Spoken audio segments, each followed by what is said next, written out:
Welcome to Healing Generations, a podcast creating a dialogue uplifting the importance of healing, strengthening, and supporting our communities, and that addresses the disparities and inequities in communities of color. Healing Generations is brought to you by the Healing Generations Institute, a collaborative initiative of the National Compadres Network and the Brotherhood of Elders. Be sure to subscribe to stay up to date on our new releases. Welcome. I just want to welcome all our listeners, wherever you're tuning in from.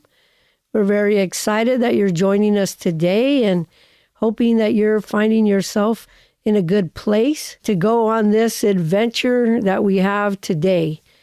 And this is the monthly podcast provided by the Comadres Network. And this is made possible by the National Compadres Network and the Brotherhood of Elders. And so we're very grateful to come and join with you as we sit together to have a conversation with women. So this is a conversation, women with women, and our experiences and ideas and just to have a good time sitting here together. And so with that, I just want to check in here with my co-host, Maestra Susie Armijo. Comadre, how are you doing today? Hi, Comadre. I'm just trying to stay in gratitude as each moment passes. As most of us know, I'm coming to you from the Los Angeles, California area today. Luckily, that Tata Sol came out, which is very helpful when things feel so heavy. That's just keep our faces to the sun, to the light, following the light. It's been a little difficult, Comadre, I'll be honest with you. My water is very unstable, very swift, because of all the global things that are happening right now, and so much things that very heartbreaking, very confusing, but just trying to not let that take me away from my sacredness, if you will.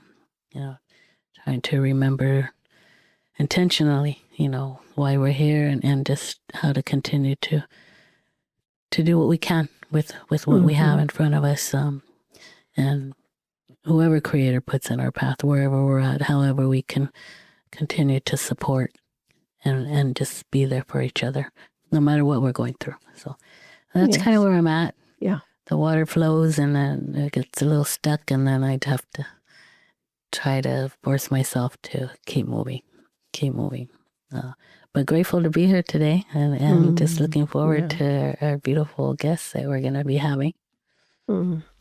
Yeah, it's no doubt it's a difficult time. And as we're coming to the summer solstice, yes. I think it's important to recognize those connections, right? Because they're times for us to recalibrate, recenter, so that we can then approach the things that we have to approach in a good way. And we're feeling the pain of this. I know that our families are being impacted through these this attack on our community with ICE and immigration and the inequality and the racism and the injustices that are happening. And it's hard, not to feel the emotion of that. Yes. And anger is a good emotion. It's just a way that we then respond to that anger that will either bring us a good or it will bring the consequences, right? Positive or negative. And so, we do want to acknowledge that. And if you're finding yourself as you're listening to us, and you might be in that situation, as many as our dear friends and family members are, we just want to encourage you, to hang in there, to connect to that is greater than you, that gives you the strength, right? When we feel we don't have no strength, then where do you connect to? Where can you be where it'll give you that encouragement and that inspiration to hang on a little bit longer and to fight the temptation? Yes. Because I know I had to pray for myself. Fight the temptation to be as those that spew out hate and violence. That we can be compassionate and have love as well as we try to mitigate those situations. But with that being said, I'm excited because we're going to, in the midst of all this madness, bring in a little fresh air here so that we can kind of, give you an injection of encouragement and inspiration as we all, mitigate these circumstances. And we have a lovely guest with us today. I'm excited because she's in my neck of the woods. We're up here in the Bay Area, lonely lands and mitigating, the things that are happening here as well. But I'm very familiar with her work and I've been blessed to our organization partners with her as well. And the beautiful impact she's making in her community. And maybe she can share about the graduation. They just had a celebration as well. So a lot of good parts to this conversation. And so with no further ado, Maestra, let's introduce our guest here to our listeners. Thank you, comadre. Thank you for that. Yeah, it's just another confirmation of life, how we talk about cargas and regalos. And we're so blessed to have a beautiful regalo today with Lizeth Bendaña. The timing couldn't be more perfect, Lizeth, to be meeting with you today. When you came on the screen and just seeing your beautiful smile, it brought so much light. And it's so well needed. So just feeling very grateful for that. Lizeth Bendaña, she is a mother of 3 children born in Tegucigalpa, Honduras, raised in Cypress, California, and a graduate of UC Berkeley. She has been a K through 12th grade teacher for 24 years. My goodness. Her career started in Huntington Park, California at Middleton Street Elementary School, where she taught 2nd, 4th, 5th, and 6th grade for 9 years. She also taught 8th grade science in Bell Gardens at the Orchard Art and Science Academy, and middle school math and newcomer math and science at United for Success Academy in Oakland. She is now presently the lead teacher for Pilarcitos Alternative High School and the lead teacher of La Costa Adult School in Half Moon Bay. During her 11 years in Half Moon Bay, she has been very instrumental at helping her district with the implementation of restorative justice and restorative practices. She is also very proud to say that she is a trained Gita Soul curriculum facilitator and that they have just completed their ceremonia graduation last week. So happy for you. Congratulations. She also loves to cook, garden, go on adventures, and most of all, spend time with her familia. So welcome, Lizeth. So honored to have you here with us today. I look forward to hearing all about your journey and all the medicina that you carry, as well as that beautiful light. I'm going to pass you the palabra and ask you to introduce yourself, maybe share a little bit about your background, your familia, or the work that you're doing at this time. Whatever comes out of your heart, what you feel you would like to share. Thank you, Maestra Susie and Maestra Deb. I love seeing your faces and most of all, hearing your voices. There's something about the voice that both of you have that whenever I hear it, it just fills my whole body with happiness and calmness. I don't know if any other people tell you that, but it has that effect on me. As you said, my name's Lizeth Bendaña. Right now, my water is a little bit water park. It's the beginning weeks of summer school, and I manage the summer school. This is my 4th year doing that for the high school. And if you talk to anybody in education, the first weeks of school are always a little bit crazy. So I'm in the water park and sometimes it's exciting and sometimes it's scary. And sometimes I don't know what I'm getting into. Sometimes the water temperature is good. Sometimes it's not. Sometimes it needs to be cleaned. And that all happens in one day.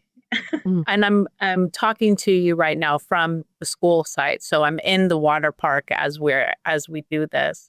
Something fresh on my mind as far as the work I've been doing in Half Moon Bay is it does have to do with restorative justice, and it does connect to Girasol because that was my introduction to Círculo in that format. And we just had a meeting yesterday, our first meeting of administrators, teachers, security, classroom aides, school therapists, a small group of us who all practice restorative justice. And we're beginning our journey to create a 3-year plan together for the district to be fully restorative. So when I first started here at Pilarcitos, there was nothing. No one talked about RJP, nada de círculo, nothing. I never thought of myself as an expert or a person that would be a leader to help do this. But once I saw that it wasn't here and how much we needed it and how much people needed that support to talk to one another, I just went full steam ahead. And there were so many times I wanted to quit because people thought this was crazy, that it's somehow not giving accountability when all it's the core accountability at the core, that it doesn't have a place in education. And that was 11 years ago. And now here we are with a small círculo of people from all the different ranges of positions in the district sitting together and talking about how we need it and we want it and we're going to create it together. Wow, that's amazing. The thing that caught my attention, you said 11 years. I just want to point that out because I think sometimes, right, we think that things happen overnight, but they don't, and it takes that time to cultivate, just like a plant. You have to prepare the soil and get the seed and cultivate all that so that there can be the blossoming of whatever is planted.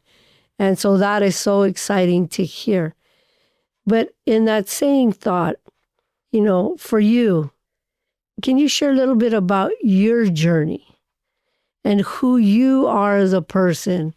And you shared that you came from Honduras. And so just to share with our audience so they could visualize your journey, that how that all kind of came together to bring you today, 2025, sitting in a círculo with your colegas, now embarking on a new journey that is doing things in a different way, in an honorable way, in a more maybe cohesive way, if I could say it in that way. Thank you for guiding me to do that. Talking about myself is not one of my strengths.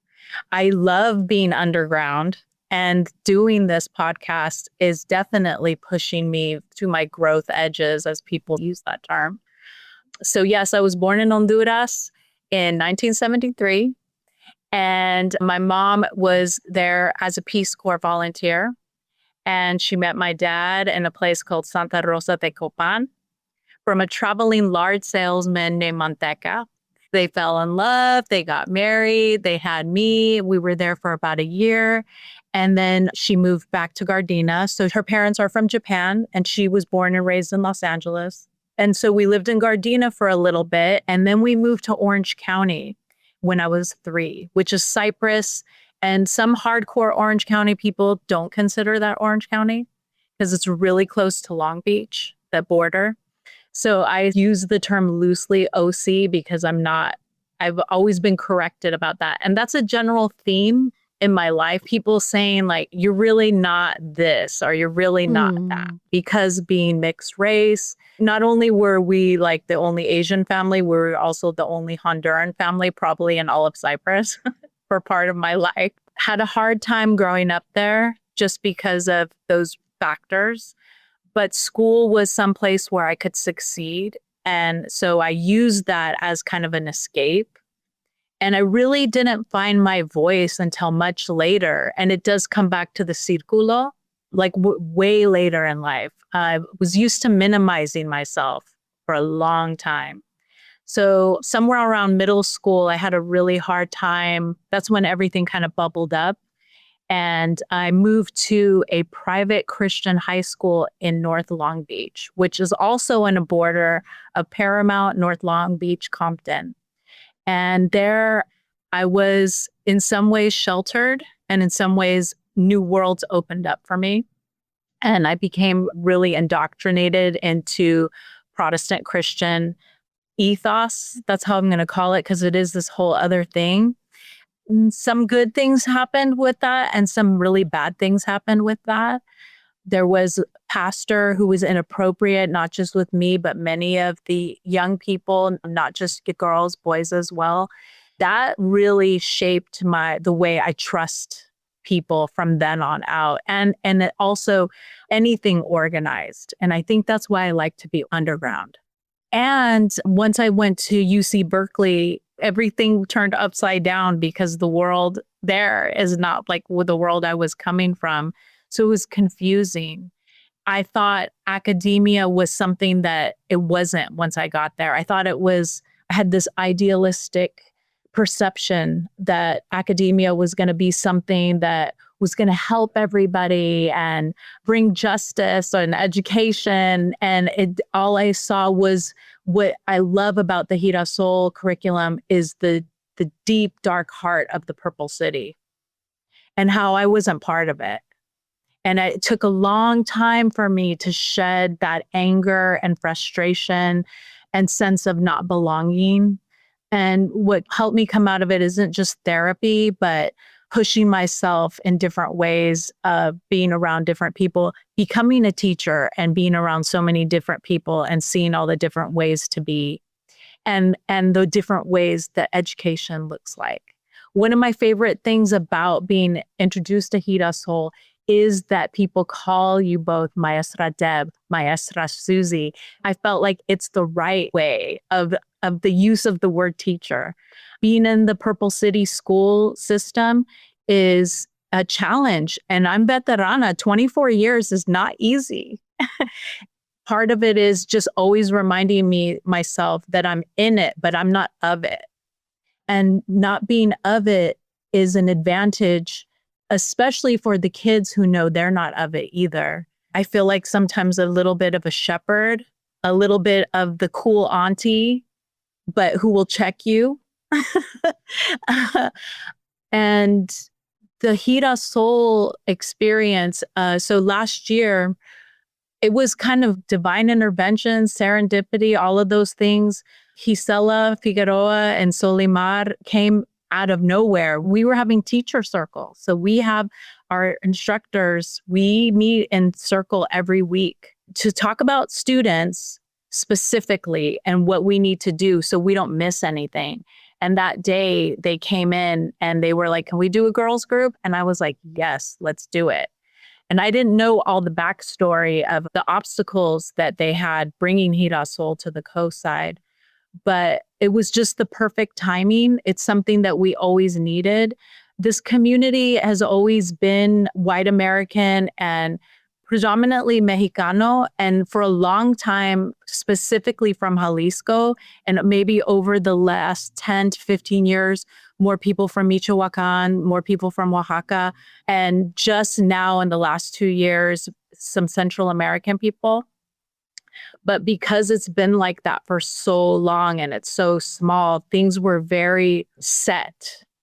And so something like the Círculo was very hard for everyone. And somebody like me who's so from the outside, like I'm not even from what they call over the hill, which would be San Mateo, because we have a big mountain range separates us from basically Silicon Valley.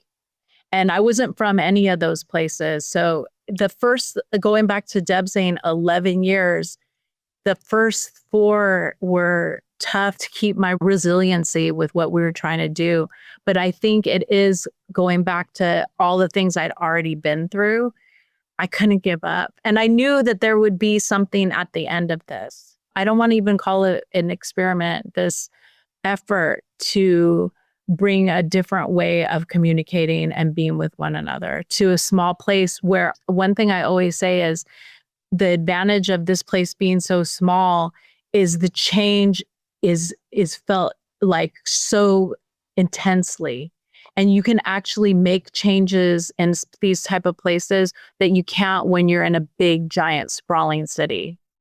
It just amazes me how many years you've been on this journey and trying to make a difference and change the narratives and approaching things, in a more or less a healing way, I feel. A healing way so that we can all continue to go forward and with peace and harmony.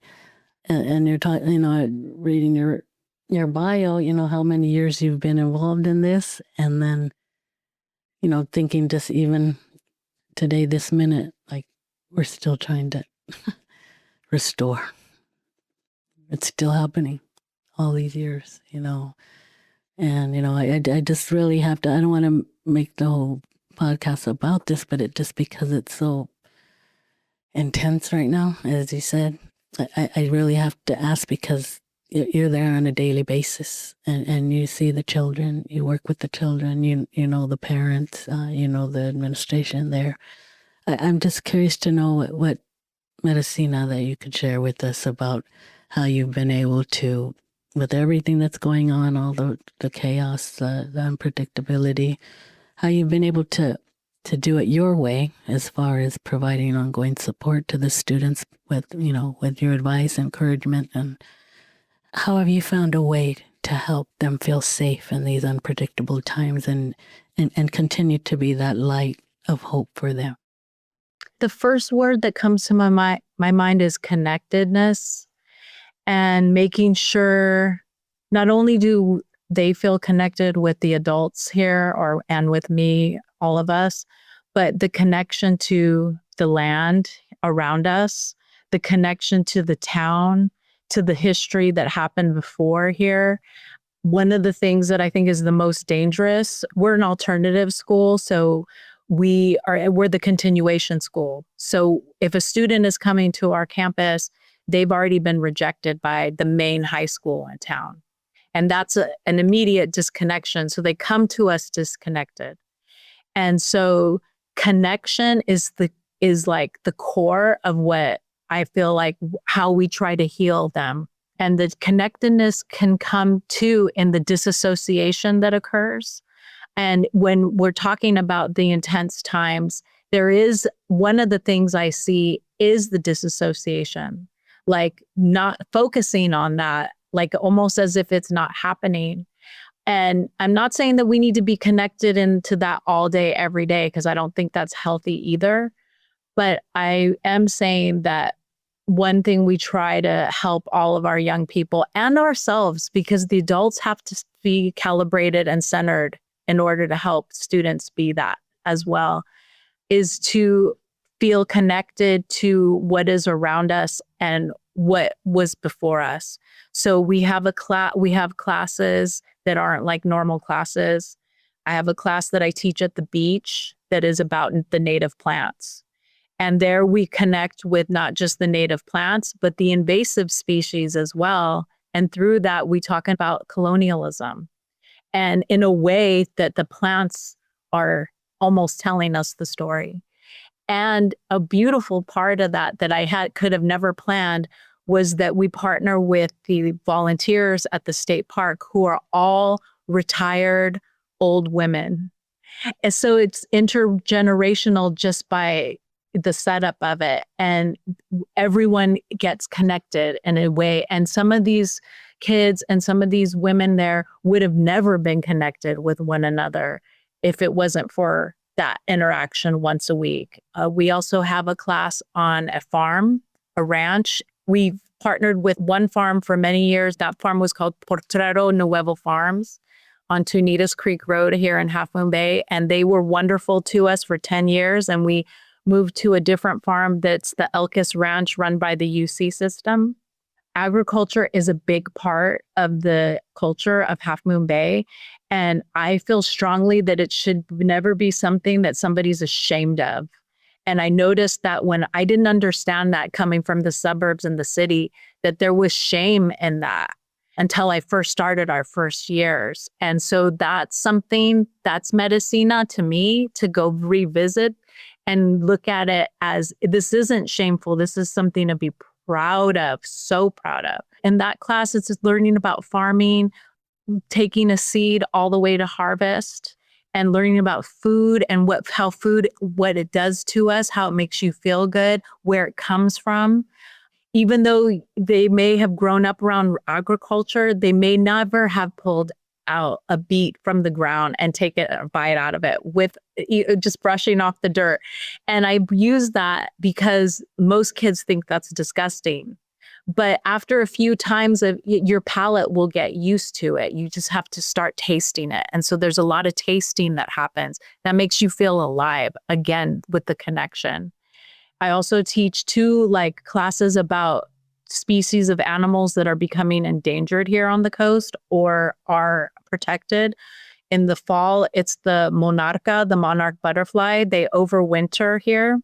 And not too far from our campus, was a grove of eucalyptus trees where maybe about 15 years ago, there would be millions or hundreds of thousands of butterflies. Now, maybe on a great season, we might see 50. And just exploring why is that happening and bearing witness to it. Yes, it's sad, but we need to document and we need to witness this and think about solutions. In the winter, we track the snowy plover, which is this little tiny bird that nests on our beaches. And we go out there with our binoculars, count them, and report it into the citizen science group that also counts them. And this is their neighborhood. And I remember one time we were out on the beach and this girl said, "Dolphins come here?" And I was like, yeah. She grew up here, born and raised in Half Moon Bay.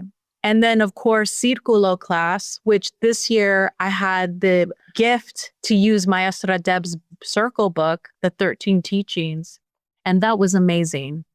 And I've been doing circle, we call it Coyote Circle. We're at Coyotes, that's our mascot. I've been doing that for maybe about 9 years. It was so helpful, Maestra Deb, to have those 13 teachings as like a foundation to help us go through all of those lessons and connect with one another. I feel like I'm forgetting. And I do teach math and I do teach science on top of that. But, algebra, we do use Círculo and algebra because math is, most people have trauma connected to math. And so I feel like we have to revisit that sometimes to get to the point where we could feel like we can do it. Because I really do believe everybody can do math. When people say they can't do it, it's because they just didn't have the right teacher. There's so many ways to do it, and acknowledging that and connecting them to that math is part of them. It's not for somebody smart, and you don't have to get it the first time. And I'm forgetting one more class. Oh, cooking. How could I forget my favorite one? So we take food from the farm. So full connection. We take food from the farm. I call it farm to desk. And we prepare a full beverage, main course, appetizer, dessert for the whole school once a week. And continuation schools don't have team sport. This is the closest thing we have to a team sport. And sometimes there's kids who don't like each other in that class, but somehow we're able to all work together to get that meal service at 11. And I've always wanted a bell, and I finally got one this year when it's time to eat. Normally I yell in the quad, "It's time to eat."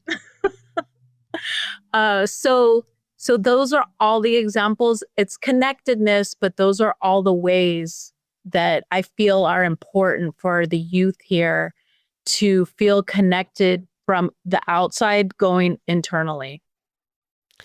That's just so amazing. Absolutely. I'm like, I wish I could have went to your school. I wish you were my teacher. Right. I would have wanted to go to school, Right. And so I just so appreciate that, because we don't all learn the same way. And I think, what I'm loving here is that, because we come from this place as Native and Indigenous people. And when we say that's around the world, right? But the thing that's, the common roots is that connection. That we're connected to everything. And so when our animals are impacted, we're impacted. Nature's impacted, we're impacted. Like, there's nothing that's isolating that if something happened, it wouldn't impact, part of the environment. Some of our oldest teachers, the animals and the plants and the trees, and they've been here way longer than we have ever. Humanity has been here. But in thinking of that too, that way of the intersectionality and that way of bringing everything together, right? You mentioned that you come from a place where you're biracial. So you have this Japanese heritage that's rich. And then you have this Honduras ancestry as well that is so rich. And they're both very traditional in their own teachings. And I was just thinking, so how did you integrate all that into you, and the struggle of that? Because one of the things that when we're working with youth, we're saying we have to learn to love all of that. And sometimes in this society, one part of us is rejected and we kind of cling to another. How was that process for you? And how did you get to a place to be able to fully embrace the totality of who that is that you are? I think that growing up in where I grew up, there was self-hatred. Part of that also comes from my mom's side, the Japanese side. Her parents met in the internment camp. And so there was that feeling of shame of being too Japanese. My grandfather was this amazing gardener, bonsai artist. I didn't know that I was grew up around a genius until later, until I would see other people's bonsai and realized how talented and amazing my grandfather was. And I remember that my auntie would talk about being embarrassed about him pulling over to the side of the road to collect seeds. He would see a plant growing wild and he would know what it was and he would pull over and go get the seeds and she would feel embarrassed. So that was something that shame is something I had to work through. They were modeling that for me. Now I'm him pulling over the side. My kids are like, Mom, you can't just pull the seeds. But sometimes you see a rare native plant and I'm going to grab that seed and I'm not grabbing it to make money off of it. I'm going to make sure that I spread it somewhere else. So I've learned instead of being ashamed, that's something now I do it. And I just started my first bonsai last year. So hopefully I'll carry on carry on the tradition. And then for my dad, for the Hondureño side, we would take trips every other year driving to Honduras. I don't think I've taken a plane to Honduras as many times as I've driven to Honduras. And so when you do that drive, you don't just see Honduras, you see Mexico, you see El Salvador, you see Guatemala. I don't think we ever took the Belize way, so I've never been to Belize. And you really see it. And we weren't the type to stay in the fancy hotel. Like sometimes we slept in the car. Sometimes it was it was kind of like a motel, but it was kind of like somebody's house. And eating in different places and seeing all of that, like my brother and I always talk about, that was the best education we ever received. It was never a school. It was never the university. It was all those trips to Honduras every time. And it was always different. One that stands out that even though it's been so many years later, I was maybe about 5 and El Salvador was in civil war. And we drove through a civil war. My brother was a baby.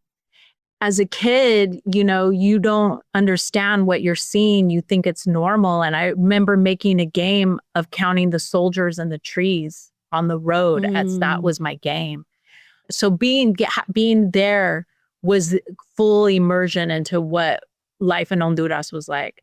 And my grandmother is this larger than life person who I really think a lot of my perseverance and ability to deal with a lot of the Purple City BS is through watching how she navigated things as, had her first kid at 14, 7 kids, different fathers and different situations with those fathers that weren't always great.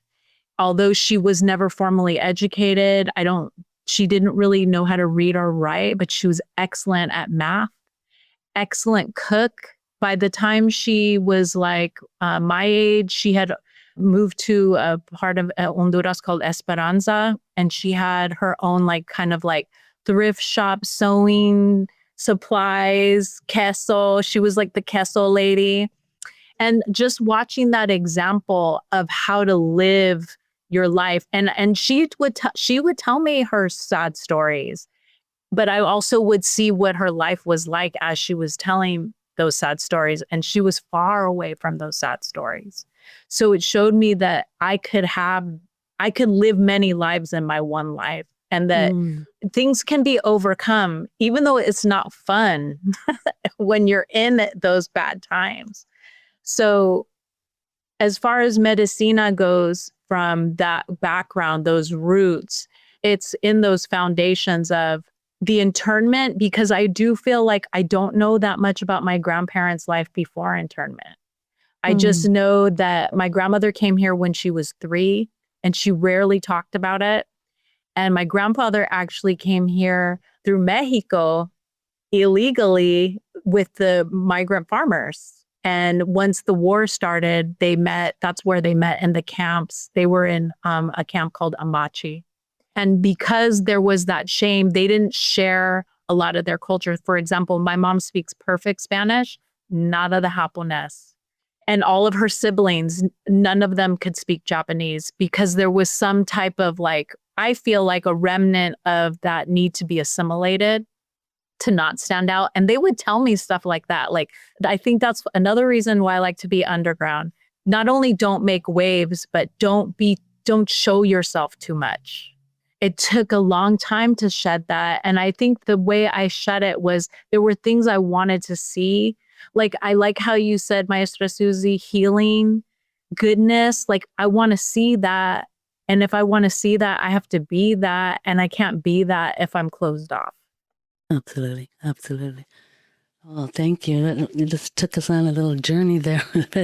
It's so beautiful. What a priceless experience to be able to drive there and just really take in and absorb and observe that whole journey to getting there, and then just being there and experiencing. As you know, it's never the same hearing about it as to being there in person. I think that's a precious gift you were given. And I'm sure there's so many lessons that came out of that you could have never learned in the classroom, like most of us. So important. You know, you had mentioned earlier about hatred and self-hatred and shame, you know. And because there is so much of that swirling around us today, I'm just wondering, what are some consejos that you could give us or give this next generation in dealing with those feelings? Ooh, forgiveness of yourself. Because sometimes when you're ashamed like that, you are ashamed that you feel that way. And sometimes, like for me, when I was at the Girasol training and I had shared this story and I got emotional, I thought I had dealt with that. And I was thinking, why am I so emotional about this story? I hadn't forgiven myself. I felt ashamed of that person being me, and the way that where I was in my life at that time. And I hadn't taken the time to not feel ashamed of myself, to forgive myself for being in that situation. And that this was specific to a bad relationship.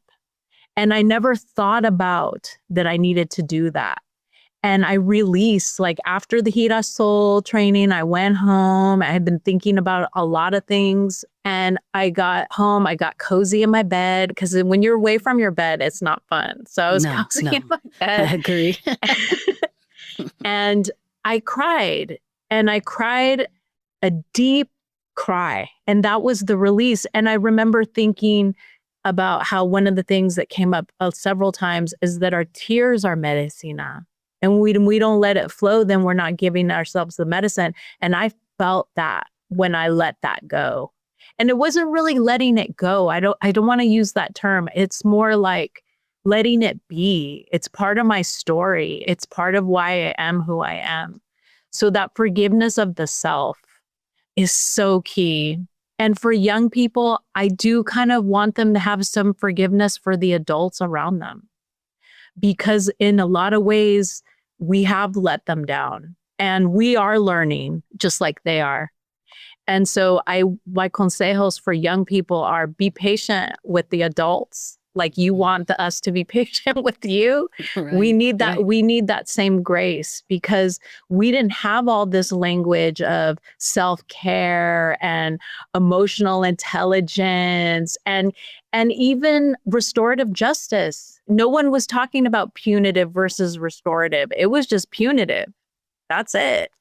So we need some grace from them as well, and still trust us, still know that we have your back, but have a little bit forgiveness and patience for us as well. Because I do feel sorry that it is the way that it is right now for them.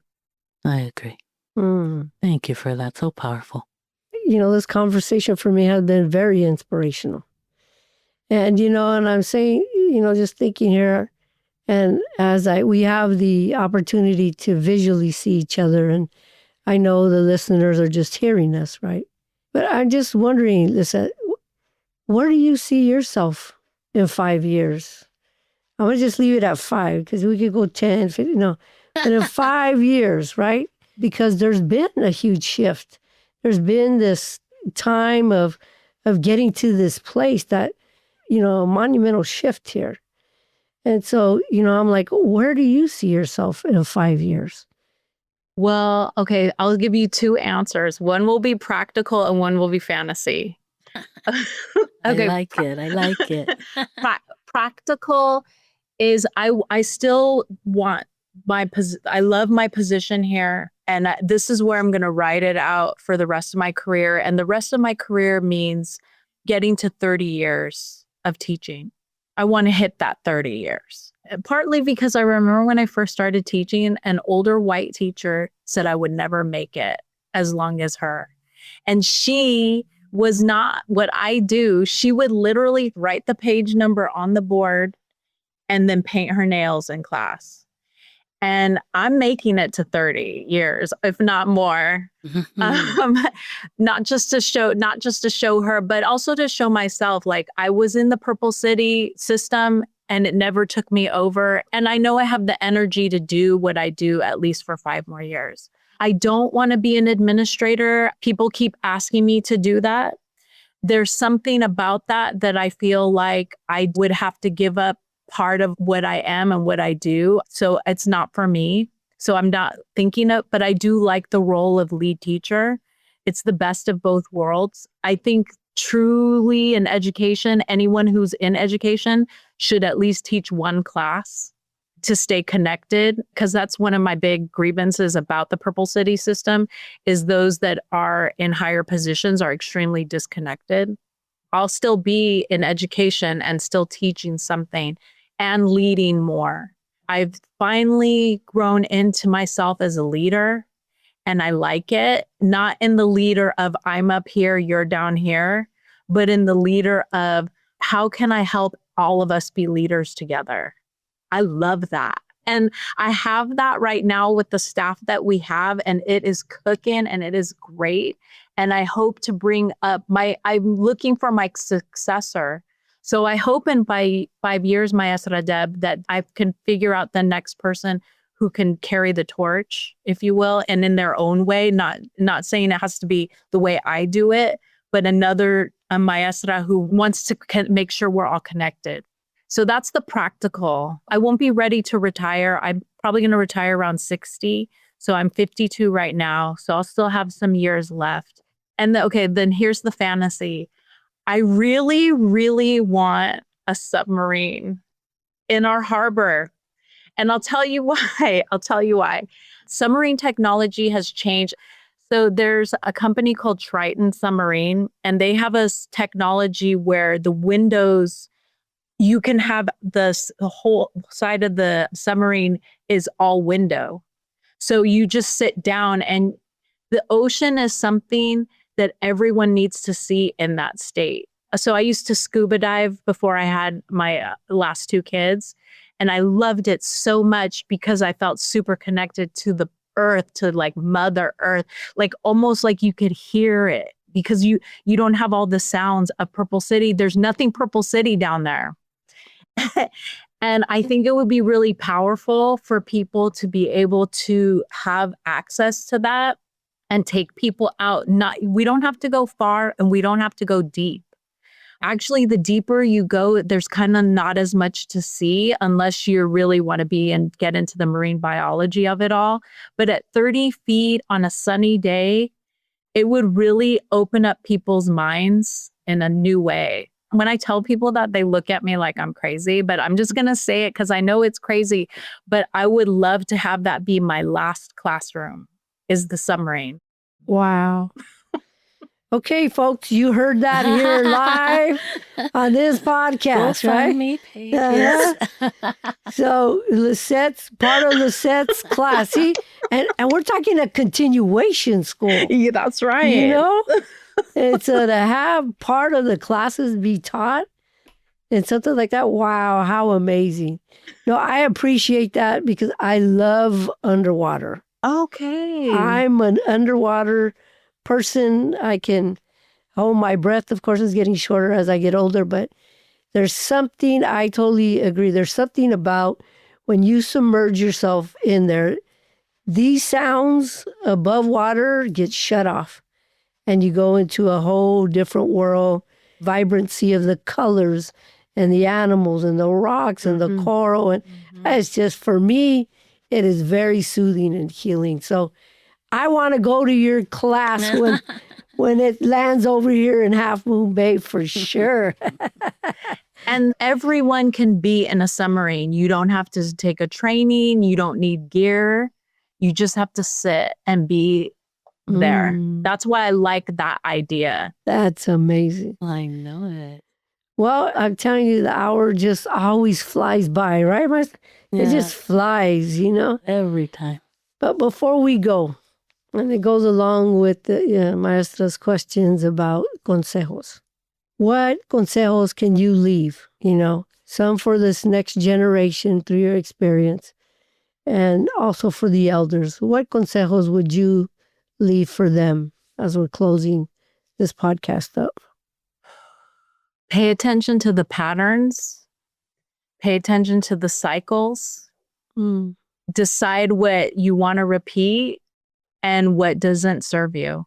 The intuition is real. Don't doubt it.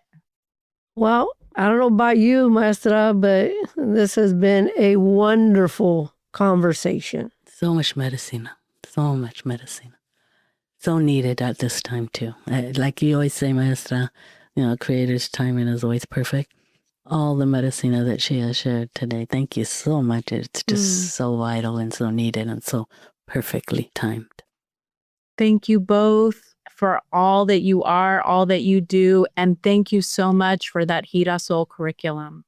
I can't tell you how refreshing that was for me, not just to experience it as a participant my first year, but then to go to the training was transformative. And I think I told you that was the best professional development I've ever been to ever. And I'm 24 years in the game.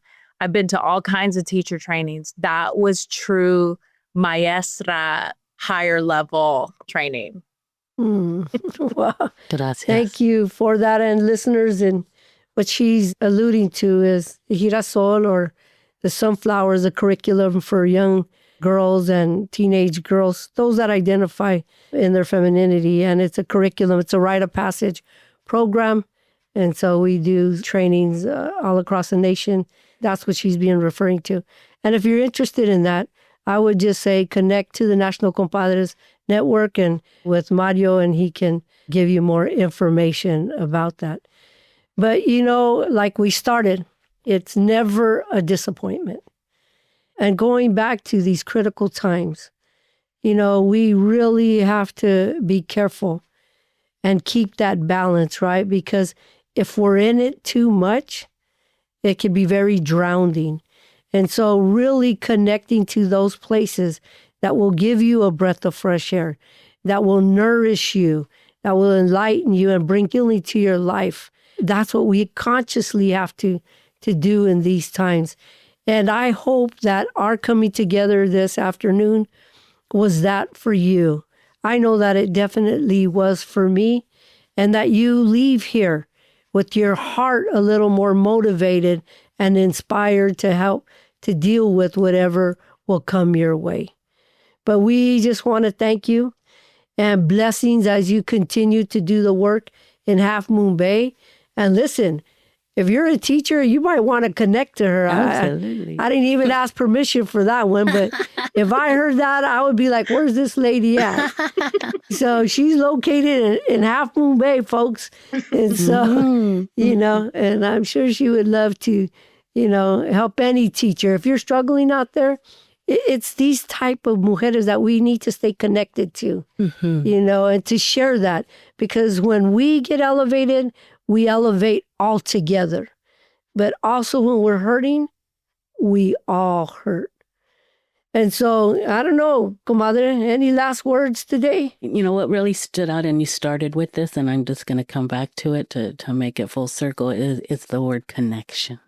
Staying connected to nature, staying connected to foods and what we put in our bodies, staying connected to each other, but really starting with ourselves. Staying connected to ourselves when we get pulled in so many directions and we just get lost, like Maestra Debra was talking about, like, stay connected, come back to the home, come back to the heart. Remember your sacredness. Thank you for that message. Yes. Well, I want to thank all our listeners out there, wherever you find yourself around this globe. You know, we come to you because our desire is to be able to serve. And as we come together in these podcasts, we hope that it will help you as you continue on in your healing journey. Remember, you carry the sacredness within you, and that's not anything you need to earn. It is your right as a human being to have that feeling of sacredness and worthiness. You are valuable, and don't ever forget that, as you might have to deal with whatever, or even other voices that have said contrary to that.